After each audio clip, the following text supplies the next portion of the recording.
let's make some hot chocolate.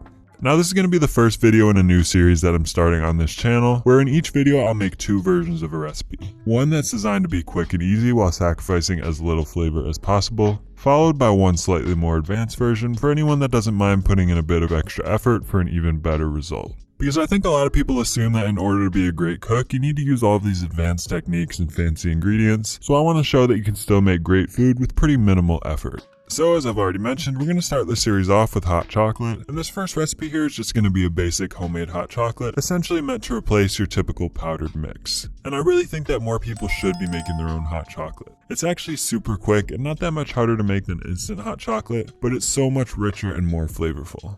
So to make it, just start by heating up 2 cups of milk over medium heat and whisking in 24 grams or 2 tablespoons of granulated sugar. So this is going to end up making 2 servings of hot chocolate, and I prefer to use whole milk because of its extra richness, but you could of course use any type that you like.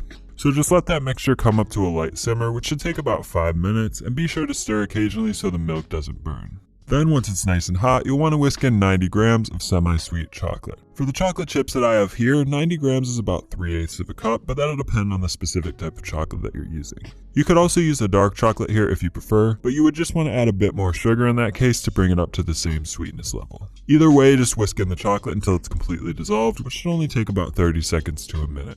Then finally, whisk in 8 grams or about 1.5 tablespoons of unsweetened cocoa powder, which is really going to give it that distinct hot chocolatey flavor. And that's all there is to it. It's that easy to make a homemade hot chocolate completely from scratch, and it's going to be so much tastier than any instant hot chocolate mix.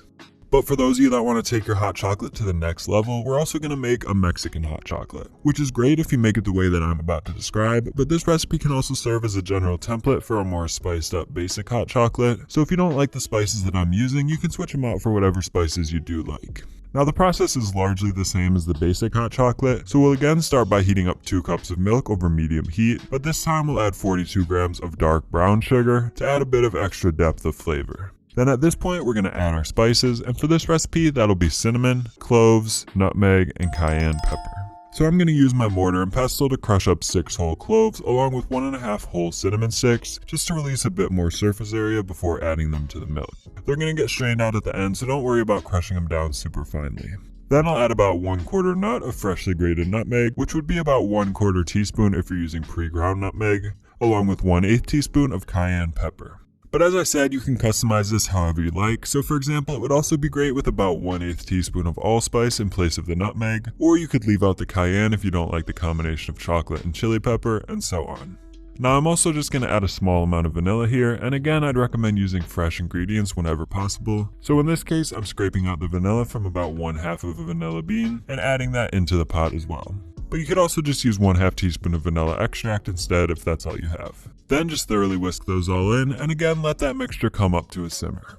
Then it's finally time to add the chocolate, but this time we're using 120 grams of dark chocolate, which is about 1/2 cup. So just whisk that in for a minute or so until it's completely dissolved, and at that point all that's left to do is run it through a fine mesh strainer to remove our excess spices. And that's all there is to it. I like to top it with either some marshmallows or some fresh whipped cream, which I showed you how to make in my pumpkin pie video, so I'll also leave that recipe in the description below.